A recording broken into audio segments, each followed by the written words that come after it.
আসসালামু আলাইকুম সম্মানিত খামারি ভাই ও বোনেরা, আপনাদেরকে আরএস এগ্রো ফার্মে স্বাগত। আজকে একটা গুরুত্বপূর্ণ বিষয় নিয়ে আলোচনা করব। সেটা হচ্ছে এখন বর্তমান প্রেক্ষাপটে যে গরম এবং তাপপ্রবাহ চলতেছে, এতে কিন্তু ম্যাক্সিমাম খামারেই বিশেষ করে 20 দিন বয়সের পরে এবং বিক্রি পর্যন্ত মুরগি কিন্তু প্রতিনিয়ত হিটস্ট্রোক করার যে একটা প্রবণতা, এটা কিন্তু অনেক হারেই বেড়ে গেছে। বিশেষ করে যারা নতুন খামারি এবং যারা হিটস্ট্রোক থেকে বাঁচার যে ওয়েগুলা বা উপায়গুলা যারা তেমন একটা জানেন না, তো তাদের জন্য আজকের এই ভিডিওটা। দেখেন, প্রথম একটা ভিডিও দেখতেছেন আপনারা। প্রথম ভিডিও, এখানে দুই ধরনের। আমার একটা মুরগি বয়স আজকে হচ্ছে 18 দিন, আর একটা হচ্ছে 25 দিন। তো এই দুই টাইপের মুরগি, এক টাইপের মুরগি হচ্ছে আপনার ফ্লোরে, যাদের ফ্লোর পাকা করা থাকে তাদের ফার্মের একটা পদ্ধতি নিয়ে আলোচনা করব। আর একটা যাদের মাছা আছে তাদের ফার্ম, এই দুই ধরনের ফার্ম নিয়ে মূলত আজকে আলোচনা করব। যাদের আপনার মাছা পদ্ধতিতে আছে, যারা মাছায় মুরগি পালেন, এই মাছায় মুরগি পালন করলে আপনারা বিশেষ করে 20-এর উপরে যায় দেখা গেছে যে আপনার একটু তাপপ্রবাহ শুরু হইলেই মুরগির কিন্তু গরমের অনেক সমস্যা হয়। যারা মাছায় মুরগি পালে তারা সাধারণত ফ্যান থাকা সত্ত্বেও, মানে বিশেষ করে আপনার চালের উপরে যদি ছায়াযুক্ত কোনো গাছপালা না থাকে, সেই ক্ষেত্রে কিন্তু ফ্যান অথবা ঝর্ণা থাকা সত্ত্বেও কিন্তু আপনার মুরগি হিট স্ট্রোক হওয়ার সম্ভাবনা থাকে।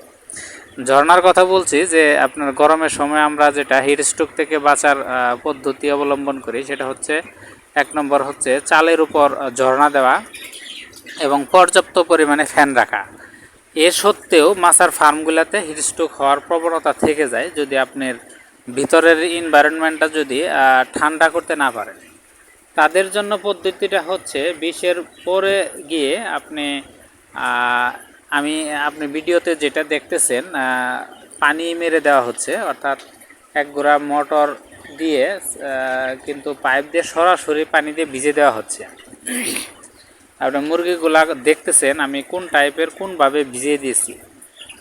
দেখেন, ভিজিয়ে দেওয়ার পরে মুরগি কিন্তু যথেষ্ট, এবং কি ঘর কিন্তু পুরাপুরি নিস্তব্ধ হয়ে যায়, মানে একদম শান্ত হয়ে যায়, ঠান্ডা থাকে। তো এরকম অবস্থায় আপনারা যারা হিটস্ট্রোকের পরিণত মানে হিটস্ট্রোক হওয়ার পসিবিলিটি যখন আপনার 50% চলে আসবে, তখন আপনি এইভাবে রেগুলার বেসিসে আপনার বিক্রি পর্যন্ত ভিজিয়ে দিতে পারেন।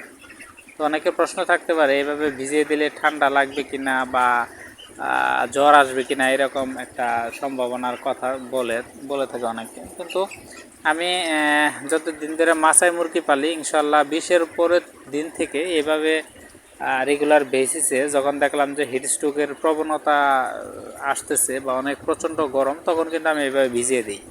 তবে ভিজিয়ে দেওয়ার পরে আপনাদের একটা কাজ করতে হবে, সেটা হচ্ছে কি, আপনার প্রতি রাত্রের বেলা হলেও একটা যে অ্যান্টিবায়োটিকগুলো মোটামুটি ঠান্ডার জন্য ভালো কাজ করে, এ জাতীয় ঠান্ডার মেডিসিন প্লাস প্যারাসিটামল, এই দুইটা ওষুধ প্রতি রাত্রে চালায় যেতে হবে। তাহলে দেখবেন যে আপনার মুরগি ঠান্ডা লাগবে না।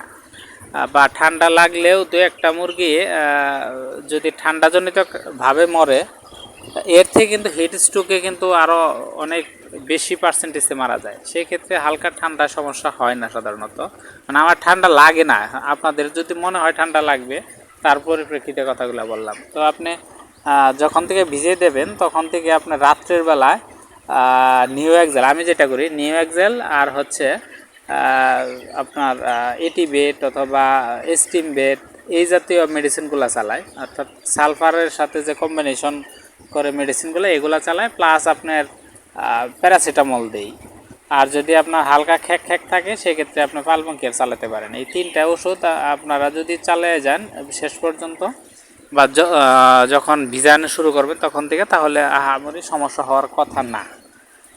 আর একটা কাজ করবেন, সেটা হচ্ছে আপনার যখন রোদ উঠবে, তখন থেকে আপনার যে স্যালাইনগুলো পাওয়া যায় বাজারে মুরগির জন্য, বিটেইন যুক্ত যে স্যালাইনগুলো পাওয়া যায় এটা প্লাস সি, এটা আপনি সারাদিন চালাবেন, দিনের 10টা থেকে বিকাল 5টা পর্যন্ত চালাবেন। ভিটামিন সি এবং কি ভিটামিন স্যালাইন দিবেন এই কারণে, কারণ গরমের সময় কিন্তু পর্যাপ্ত পরিমাণে মুরগি পাতলা পায়খানা করে, পাতলা পায়খানা যাতে পানির ঘাটতিটা পূরণ হয় তার জন্য স্যালাইন দিবেন। এবং বিটেইনডে মুরগির তাপটা কিছুটা একটু কন্ট্রোল করে, শরীর ঠান্ডা থাকে। তো এই দুইটা দিবেন আপনি, বিটেইন প্লাস ওই কি বলে আপনার স্যালাইন। আর সি দিবেন এই কারণে, সি গরমের প্রতিরোধ হিসাবে কাজ করে এবং রোধ প্রতিরোধ ক্ষমতা হিসাবে কাজ করে, এবং সি দিবেন। তো দিনের বেলা এটা দিবেন, আর রাত্রেবেলায় আপনার নিউ এক্সেল প্লাস এটিভেট অথবা কলিস অথবা আপনার এস্টিমবেট অথবা সিটাকট অথবা রেনাট্রিম এই জাতীয় গ্রুপের মেডিসিন প্লাস আপনার প্যারাসিটামল, এটা দিয়ে আপনারা রাত্রেবেলায় এইভাবে চালাবেন। ইনশাল্লাহ আপনার মুরগি ঠান্ডা আসার প্রবণতা খুবই কম থাকবে। এটা গেল যারা মূলত আপনার মাছাই মুরগি পালবেন। এখন ফ্লোরে যারা মুরগি পালবেন তারা কি করবেন, ফ্লোরে যখন মুরগি পালবেন দেখেন ফ্লোরের যে মুরগিগুলো দেখেন 18 দিন বয়স, এখানে কিন্তু ফ্লোরে লিটার নেই বলতে চলে, মানে লিটার দেওয়া হয় নাই। যখন আপনার প্রচণ্ড গরম থাকে বা কারেন্ট থাকে না, ইলেকট্রিসিটি থাকে না, তখন আপনারা কি করবেন, ফুল লিডার আপনারা সরিয়ে ফেলবেন। দেখবেন পাকার উপর মুরগি যখন শুয়ে থাকবে তখন কিন্তু নিচ থেকে একটা ঠান্ডার চলে আসবে, তখন মুরগি কিন্তু অটোমেটিক ঠান্ডা বা তেমন একটা হাঁফায় না এবং কি গরম অনুভব করে না। তো আপনারা এটা প্রত্যেক দিনই করবেন, অর্থাৎ ডেইলি, যেমন ধরেন আজকে লিটার ফালাই দিলেন, সন্ধ্যার দিকে হালকা করে ছিটিয়ে দিবেন। এটা কিন্তু গতকাল আপনার লিটার ফেলিয়ে দিয়ে আপনার ছিটিয়ে দেওয়া হয়েছে, সন্ধ্যার দিকে ছিটিয়ে দেওয়া হয়েছে। এখন বাজে সকাল 9টার মতো, 9টা 9:30টার মতো। এখন দেখেন মুরগির ফ্লোরের কী অবস্থা। আজকে আবার দুপুরের সময় আপনার এই লিটারটা টোটালি ফেলে দেওয়া হবে, আবার সন্ধ্যার সময় হালকা ছিটিয়ে দেওয়া হবে।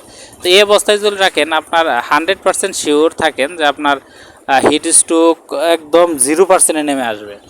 এই দুইটা পদ্ধতিতেই, একটা পদ্ধতি হচ্ছে আপনার মাচায় ভিজিয়ে দেওয়ার সিস্টেম, আর একটা হচ্ছে ফ্লোরিংয়ে লিডার একদম ফেলে দিয়ে শুধু আপনার ফ্লোরে রাখার, এই দুইটা। আর একটা বিষয় হচ্ছে কিছু হালকা মেডিসিন দিবেন, সেটা হচ্ছে আপনার দিনের বেলায় চালাবেন আপনার স্যালাইন জাতীয় মেডিসিন প্লাস ভিটামিন সি। আমি খাবার বন্ধের পক্ষে না, কারণ কি আপনি এমন সময় খাবার বন্ধ করেন যখন দেখা গেছে যে সকাল 11টা থেকে বন্ধ করেন, আপনার বিকাল হয়তো বা 4টা পর্যন্ত বন্ধ করেন, কারণ এর বেশি যদি বন্ধ রাখেন মুরগিগুলা এমনিতেই হাঁপিয়ে যাবে এবং দুর্বল হয়ে আরও মুরগি মারা যাওয়ার পসিবিলিটি বেশি থাকে। আবার বন্ধ করার উদ্দেশ্যটা কি, মানে খাবার কম খাবে, শরীরে তাপ কম উৎপাদন করবে, এটাই হচ্ছে উদ্দেশ্য। তবে আপনি যখন 10টার অফ করে আবার বিকাল 4টার সময় দিবেন, 4টার সময় কিন্তু প্রচুর পরিমাণে খাবার খাবে। মূলত কিন্তু হিট স্ট্রোক প্রবণতার শুরুই হয় কিন্তু 3টা থেকে বা 4টা থেকে সন্ধ্যা পর্যন্ত আপনার হিট স্ট্রোক করে, এই সময়টা বেশি করে।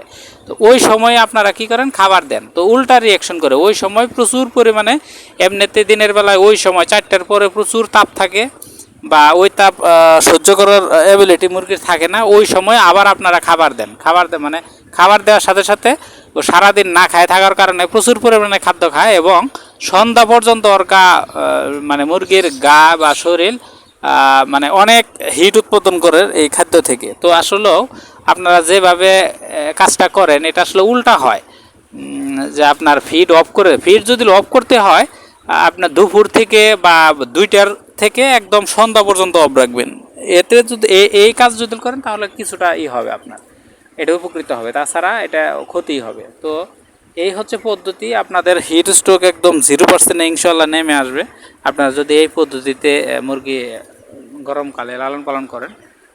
আশা করি আপনারা বুঝতে পারছেন। ইনশাল্লাহ এভাবে মুরগি পালন করে আপনারা মুরগির হিট স্ট্রোক থেকে বাঁচাতে পারবেন। আজকে এই পর্যন্তই, আল্লাহ হাফেজ।